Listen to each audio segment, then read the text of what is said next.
oggi il manualetto sulla leadership perché Daniel mi ha chiesto di parlare di leadership nelle pilloline, quindi vorrei darti giorno per giorno qualche attributo del leader.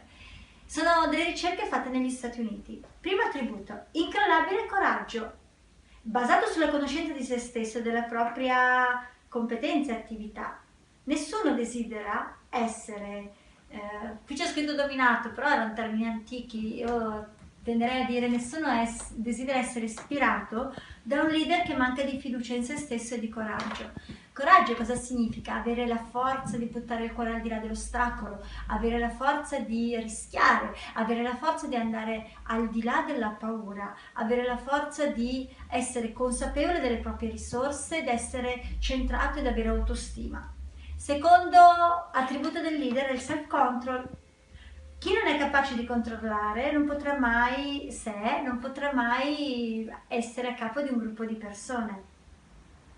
Cosa significa? Il self-control. Quante volte succede che le persone hanno una sorta di servocomando stimolo-risposta? Quante volte le persone non riescono ad essere lucide, centrate di fronte a degli eventi che magari possono portare a degli avvenimenti un pochino così, un pochino negativi? Quanto è importante è avere una sorta di determinazione e capacità di controllare l'interno e poi di conseguenza anche l'esterno. Terzo punto, un profondo senso della giustizia. Senza un senso di onestà e di giustizia nessuno può conservare rispetto.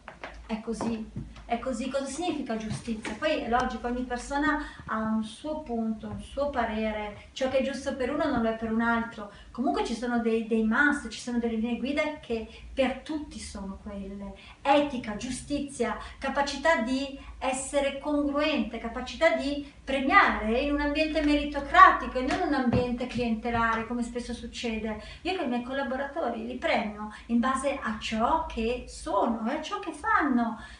So che chi fa di più, chi si dà di più, chi mette di più, è giusto abbia un ritorno maggiore a livello di formazione, a livello economico, in tutti i sensi. È logico che è difficile lavorare in un ambiente tra virgolette, o creare una giusta meritocrazia, perché magari ci sono attitudini, ci sono persone che in poco riescono a fare molto e ci sono persone che per fare quel molto hanno la necessità di tantissimo tempo. Io premio comunque in base al tipo di impegno che una persona ci mette, non solo in base al risultato. Quindi un profondo senso di giustizia, creare meritocrazia. E secondo te, quali sono le altre caratteristiche? La prossima volta ce ne saranno altre. Ciao, ciao, ciao!